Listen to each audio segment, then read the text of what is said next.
Nice that you looking at Fortnight Part 2. Don't forget to subscribe.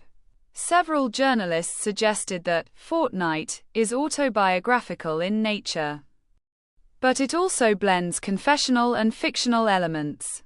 The short-lived yet emotionally impactful romance in Fortnight becomes the subject of many other album tracks, and its imagery of violence and death, such as the narrator fantasizing about murdering the ex-lover's wife and her own cheating husband, also recur on them. Rob Sheffield of Rolling Stone opined that the 1950s bad marriage theme of unhappy suburban marriages with cheating husbands and dutiful housewives on the verge of nervous breakdowns was reminiscent of Swift's songwriting for her past albums Folklore, Evermore, and Midnights. Donovan described the scenario of Fortnight as a suburban nightmare. The New York Times' Lindsay Zoladz thought that the track is chilly and controlled until it, and after the lyric, "I love you. It's ruining my life." USA Today's Melissa Ruggery dubbed the lyrics mentioning alcoholism as darkly funny. The track was picked as a highlight on the Tortured Poets department by Ali Rosenblum of CNN and Mesfin Fekadu of The Hollywood Reporter. In Pop Matters, Igor Banikov lauded Fortnight as the best opening track of Swift's career for featuring a delicate and cunning songcraft with a buoyant, synth-pop production, Swift's vocal harmonies, and self-referential lyricism. Clash's Lauren Webb and NME's Laura Molloy thought that the track displayed a new musical direction for Swift, and the Irish Times' Finn McCremond praised the impossible catchy hook, despite the dreary theme. Zoladz highlighted the lyrics for portraying how viscerally Swift can summon the flushed delirium of a doomed romance. Many critics praised the vocal chemistry between Swift and Malone. John Mayer of the Irish Independent highlighted Malone's performance as more restrained compared to his usual melodramatic tendencies, and Ed Power of the Daily Telegraph wrote, "His breathy singing voice dovetails surprisingly with Swift's angsty COO."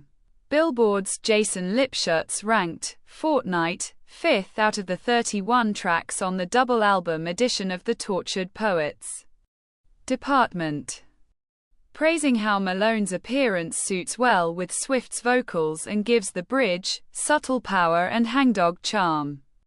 Bianca Gracie of Grammy.com also praised Malone's melancholic harmonies for giving more emotional weight to Swift's storytelling lyrics. Less enthusiastic reviews considered Fortnight a compositionally unmemorable song.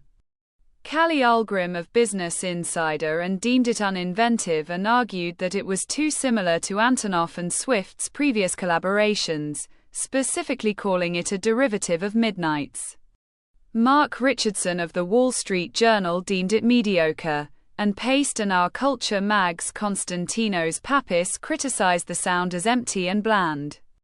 Variety's Chris Willman regarded the single as a good choice for pop radio, but he contended that it was not much of an indication of the more visceral, obsessive stuff for the album's remainder. Alex Hudson of Exclaim wrote that he was genuinely shocked that such a dreary, unmemorable song was released as a single. The Hollywood Reporter ranked Fortnight among their best songs of 2024. Billboard placed the song at number 10 on their list of the 100 best songs of the year. At the 67th Annual Grammy Awards in 2025, Fortnight was nominated for Song of the Year and Record of the Year. After one day of release, Fortnight set the single-day streaming record for any song on Spotify, surpassing the all-time peak previously held by Mariah Carey's song, All I Want for Christmas Is You, 1994. The single debuted atop the Billboard Global 200. Marking Swift's fifth #1 song and tying her with Bad Bunny for the most chart toppers among solo acts. It was one of the 9 tracks from the Tortured Poets department to debut within the top 10, extending Swift's number of top 10 entries to 33. In the United States, Fortnight debuted at number 9 on Adult Pop Airplay and number 13 on Pop Airplay. It tied her own Shake It Off, 2014, as the highest debut on the former chart, and Bad Blood, 2015, as the second highest debut on the latter chart. On the Adult Pop Airplay chart dated June 22, 2024. The single reached number 1 to become Swift's record, extending 13th chart topper and Malone's second. On the Billboard Hot 100, Fortnight debuted at number 1 on the chart dated May 4, 2024. With first-week figures of 76.2 million streams, 31.1 million radio airplay audience impressions, and 19,000 copies sold. It registered as the second highest first-week streaming figure since Billboard removed YouTube song user-generated content from its chart metrics in 2020. As Swift's 12th number 1 single and 7th number 1 debut, it tied Swift with Ariana Grande for the most number 1 debuts for a female artist. Fortnight also marked Malone's 5th number 1 single and first number 1 debut. The single spent 2 consecutive weeks atop the Hot 100. Swift wrote and directed the music video for Fortnight, whose cinematography was handled by the Mexican filmmaker Rodrigo Prieto. According to Swift, the music video for Fortnight was the visual representation of the Tortured Poets department. Pretty much everything in it is a metaphor or a reference to one corner of the album or another.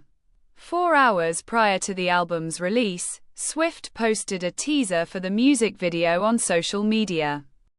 The music video was released on April 19, 2024.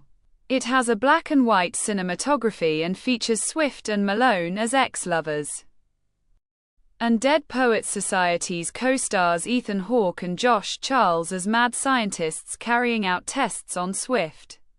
Malone recalled that Swift had to hide under an umbrella and drapes over the golf cart so drones and a helicopter couldn't get footage during filming of the video.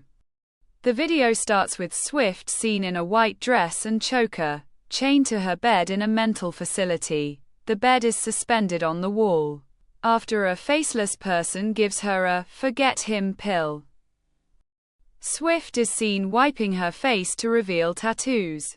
She then walks into a room filled with typewriters with black masked figures typing them, donning a black mourning Victorian dress. She sits and begins typing with Malone across the room. The video then shows scenes of Swift and Malone lying on top of a pile of papers, reading a book titled Us.